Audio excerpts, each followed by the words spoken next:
ខ្ញុំឆ្លញ់ញ៉ាំស្ប៉ាហ្គេទីបែបអឺរ៉ុបឡើងតឡនហ្នឹងថ្ងៃនេះខ្ញុំមកឆាស្ប៉ាហ្គេទីបែបខ្មែរម្ដងនេះខ្ញុំមកលេទឹកសរបៀបជូរអែមឆាបកាជាមួយម្រះព្រៅនិយាយពីថាជាតិអស់ស្ទះញ៉ាំម្ដងហើយចង់ញ៉ាំម្ដងទៀតហើយសម្រាប់គ្រឿងផ្សំមានខ្ទឹមក្រហមម្ទេសដៃនាងម្ទេសម្លេម្ទេសអាចសាត់និងម្រេចខ្ចីសម្រាប់បកាថ្ងៃនេះខ្ញុំទិញបានកន្លះគីឡូហើយខ្ញុំមានផ្សិតប៊ូតុងខ្ទឹមសជាមួយនឹងម្រះព្រៅផ្សិតប៊ូតុងហ្នឹងខ្ញុំហាន់វាស្ដើងតែបើបងប្អូនមានផ្សិតប៊ូតុងទេអាចប្រើផ្សិតច្បើងអីបានសម្រាប់បកាខ្ញុំកាត់ក្បាលវាទុកយកសាច់វាយកមកច្រាំសម្រាប់ការច្រាំបកាបងប្អូនបាញ់ច្រាំវាមាត់ពេកទេពេលយើងញ៉ាំទៅវាបានសាច់បកាញ៉ាំបន្ទាប់ពីខ្ញុំបានរៀបគ្រឿងអីហើយខ្ញុំចាប់ដើមដាក់ឆ្នាំងដាំទឹកឲ្យបានក្តៅខ្ញុំដាក់អំបិលជាមួយនឹងប្រេងចូលមកនឹងស្រោសស្ប៉ាហ្គេទីការស្រោសស្ប៉ាហ្គេទីបងប្អូនដាច់ខាតកុំកាច់វាបងប្អូនត្រូវដាក់វាបញ្ឈរអញ្ចឹងក្នុងឆ្នាំងទៅវាទន់ទៅឯងហើយយើងកាច់ស្ប៉ាហ្គេទីទៅពេលញ៉ាំទៅវាបានដោយសរសៃវែងទេពេលយើងស្រោសវាវែងចេះទៅញ៉ាំទៅវាស្រួលជាងបន្ទាប់ពីខ្ញុំស្រោសស្ប៉ាហ្គេទីនឹងបានរយៈពេល7នាទីមើលតែវាឆ្អិនខ្ញុំលើកវាចេញមកហើយខ្ញុំចាប់ផ្ដើមស្រោសបកាឲ្យវាបានឆ្អិនមកសបកបន្តមកទៀតខ្ញុំចាប់ផ្ដើមដាក់ខ្ទះដាំប្រេងឲ្យក្តៅខ្ញុំរំលីងខ្ទឹមសឲ្យឡើងក្លិនឈ្ងុយល្អពេលតែខ្ទឹមសបានឡើងក្លិនឈ្ងុយខ្ញុំចាក់ក្បាលបកាដែលយើងបានកាត់មិញហ្នឹងកូរវាឲ្យឡើងក្លិនឈ្ងុយម្ដងទៀតហើយនេះខ្ញុំជ្រើសរើសប្រើជាមួយទឹកត្រី J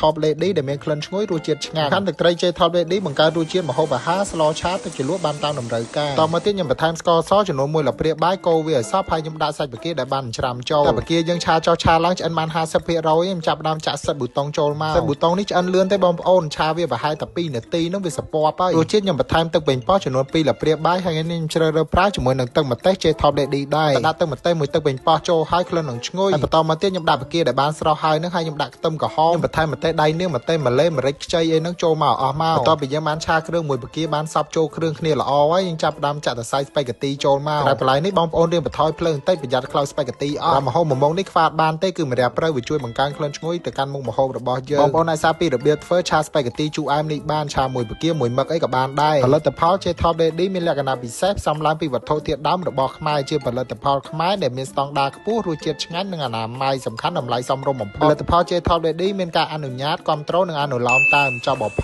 GMP HACCP HALA និង CCD បើសិនជាបងប្អូនចង់ដឹងពីព័ត៌មានបន្ថែមឬទិញលក់បន្តអាចតាក់ទងទៅកាន់ទំព័រ Facebook Page J Top Lady និងលេខទូរស័ព្ទខាងក្រោមនេះបានអរគុណបងប្អូនទាំងអស់គ្នាបាយបាយ